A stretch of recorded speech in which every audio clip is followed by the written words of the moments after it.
AI in Action is brought to you by Alldus International, covering your business's staffing, consulting, and networking needs. Our host brings you the leading minds in AI, sharing their story, their success, and their advice. Focusing on fast-tracking you to the top, AI in Action cuts through the hype to help you kickstart your data science career. To listen to the latest AI in Action podcast, head over to www.alldus.com/podcast or subscribe via iTunes, Stitcher, or Google Podcasts. Good afternoon and welcome to another edition of the Alldus podcast. I'm your host, Ben Sparks, and today we are continuing with our ServiceNow series, interviewing some of the best and brightest leaders and technical talent from across the ServiceNow ecosystem. Today we are very lucky to be hosting Mark Goudzwaard. Mark currently holds the position of Director of Global Enterprise Platform Architecture at National Grid. His previous roles in architecture have also been held at TJX Company and Yell. Mark brings a wealth of technical and industry experience and will be talking us through today some of the trends that he has seen in his journey in both the retail and the utility sectors.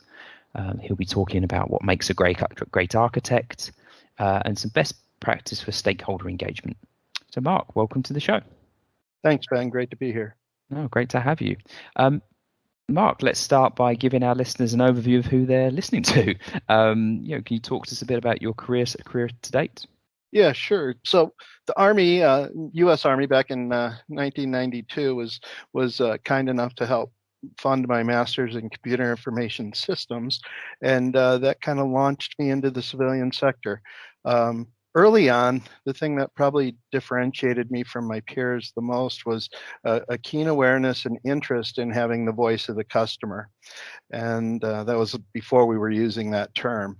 But this theme really began when I was a product owner for an EDI platform in agribusiness. And that theme of customer focus and voice of the customer has really carried through ever since.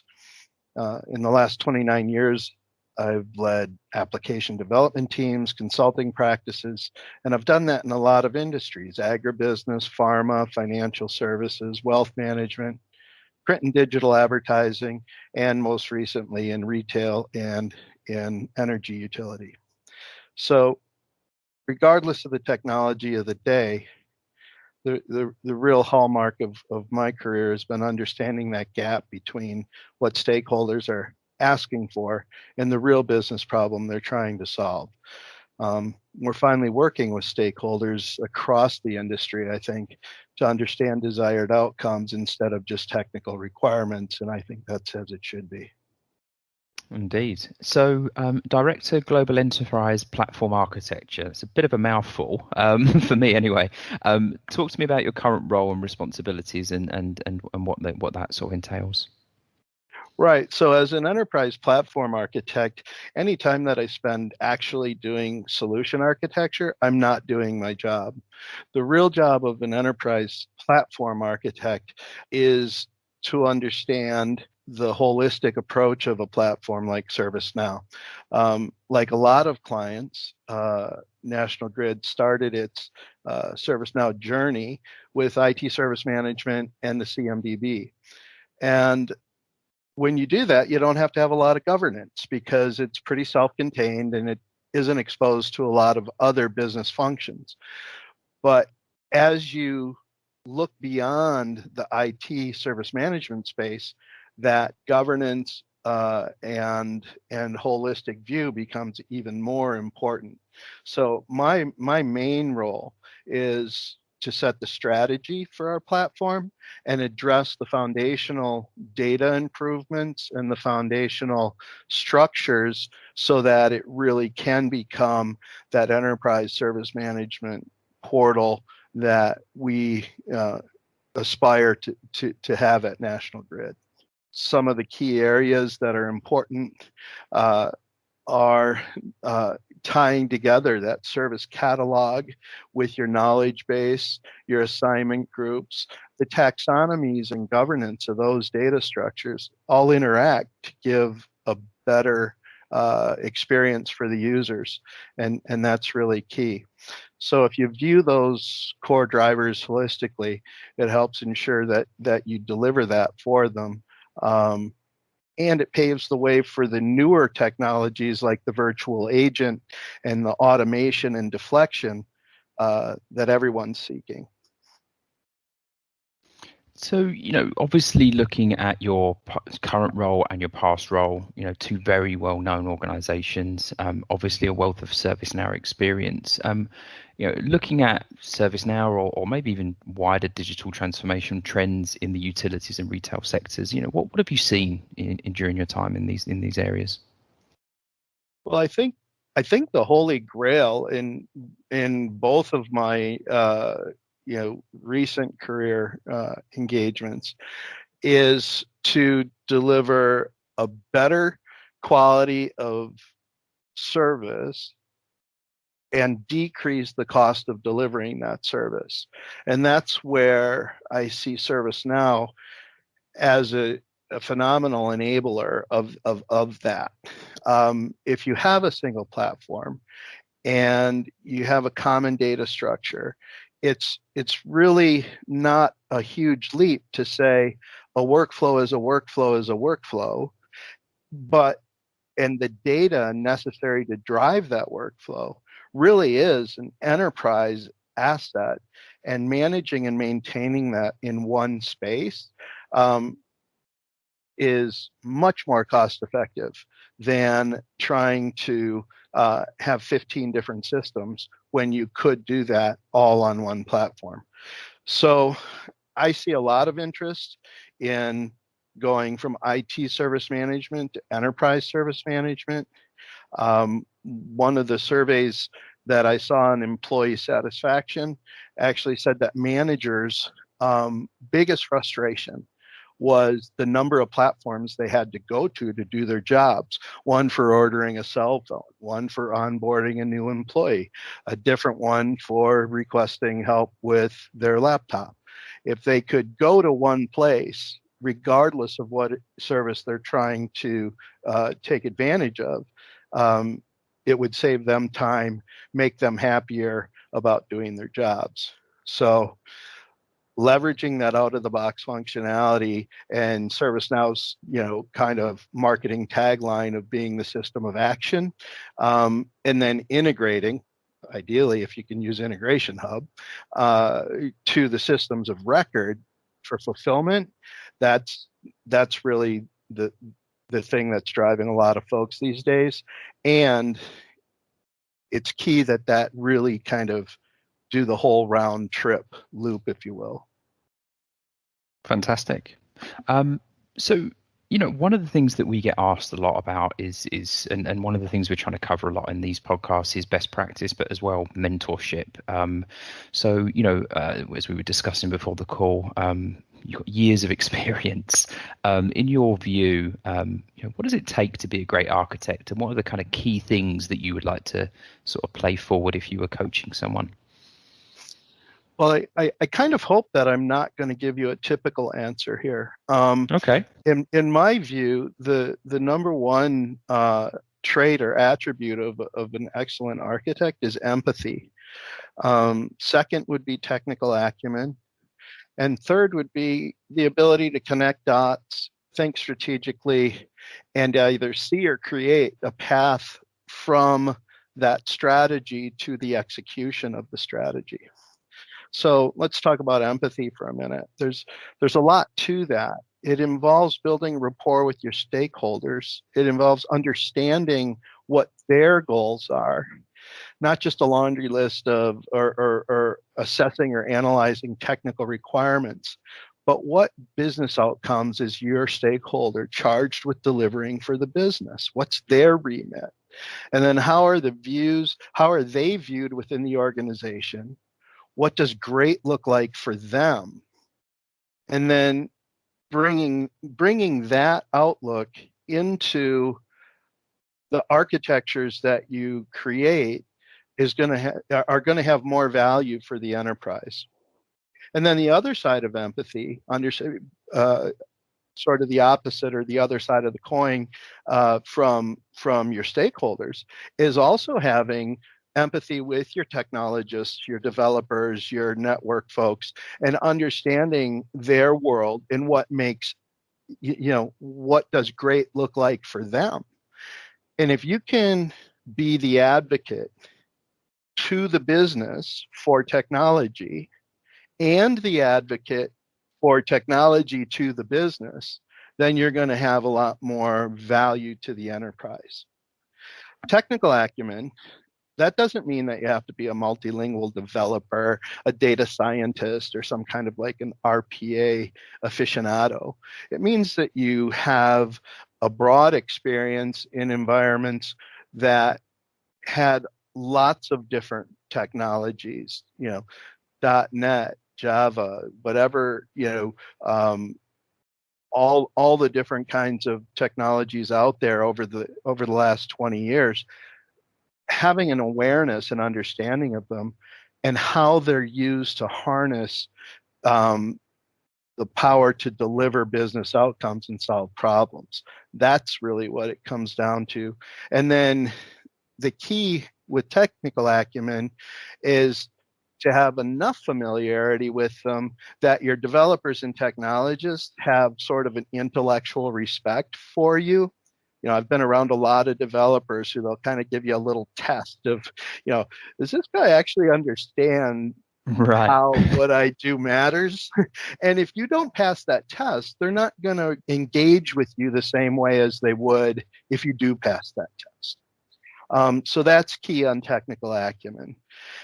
And then finally, the connecting the dots is really, it's the least scientific, most artistic part of being a good architect, but it's about understanding the common touch points and seeing, the patterns that arise from stakeholder to stakeholder so that you can start to develop solutions that everything isn't starting from a clean sheet of paper, as I was saying earlier.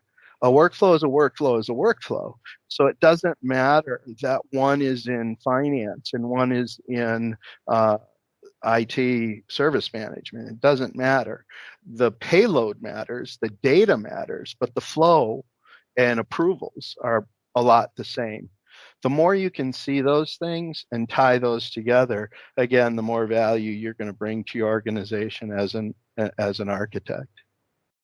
That was a fantastic overview, and I think it's just amazing how many different facets of the role that you're sort of working across, and it really is not just a technical role; it's a stakeholder management role as well. When it comes to stakeholder engagement and management, what would be your tips for best practice?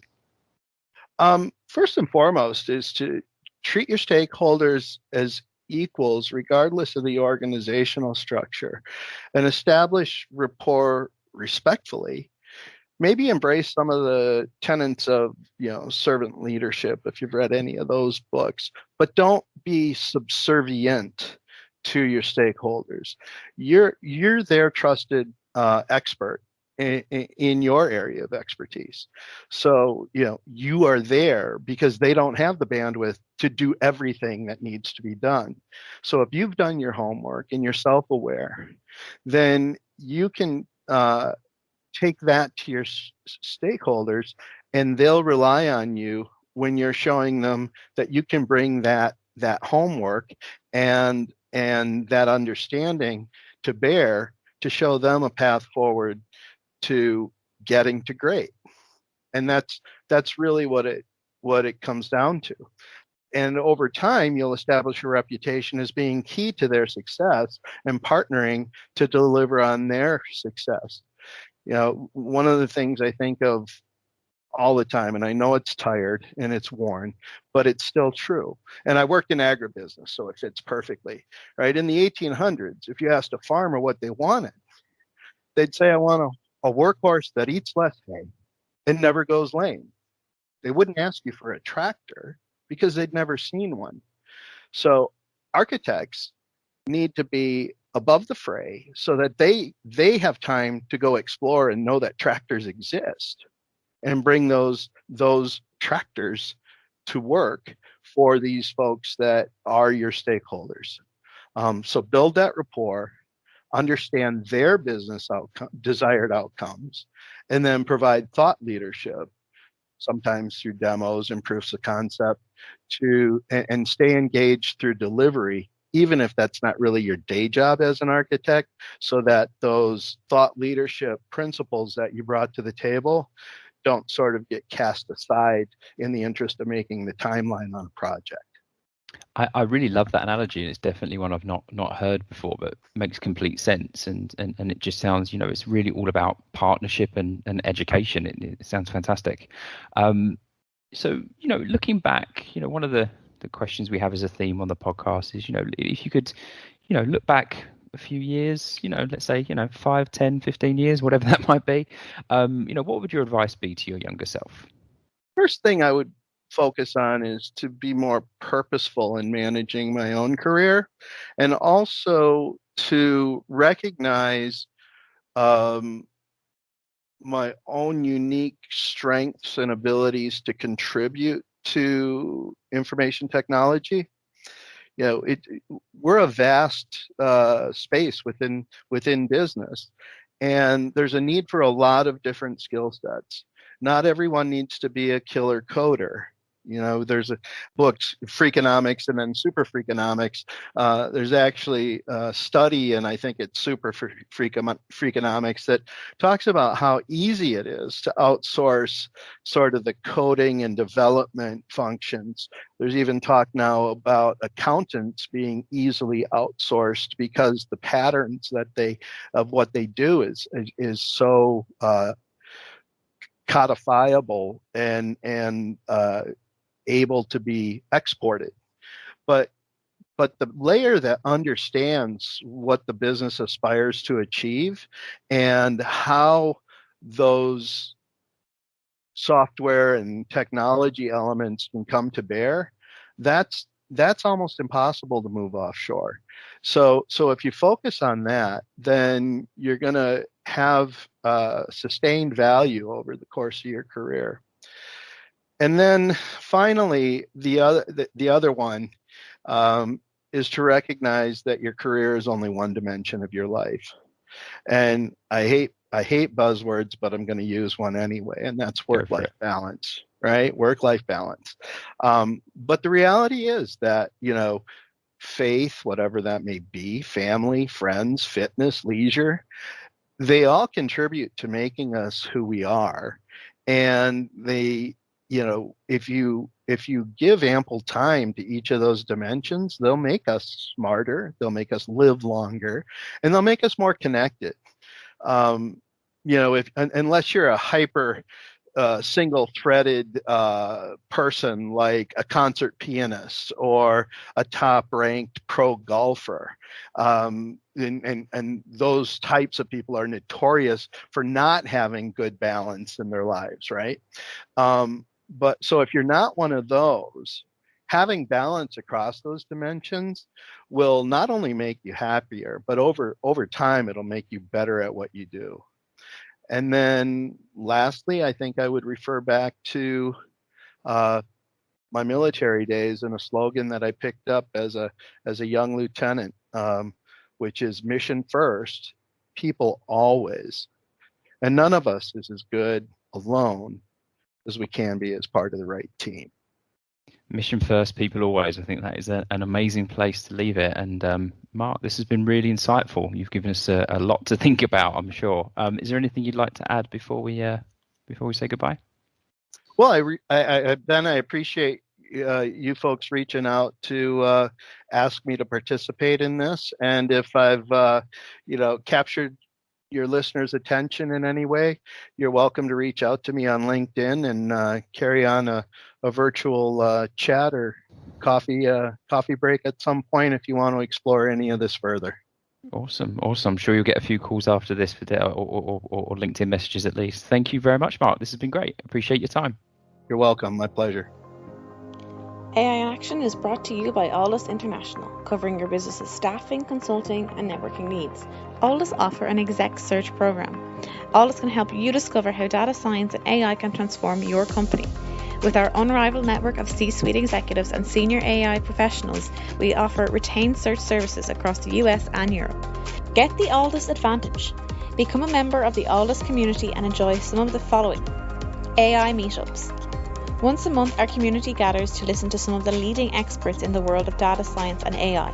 Our speakers come from all over the world, including Dublin, Boston, and Frankfurt. We also have our AI mentors. Our experts will provide mentoring to Alldus members. And don't forget our AI in Action podcast. Each week we have guests from all over the world talking us through their education, career, and more. Become an Alldus member and get the Alldus advantage. For more information and to sign up for our newsletter, log on to www.alldus.com. That's www.alldus.com. Alldus International, empowering through AI.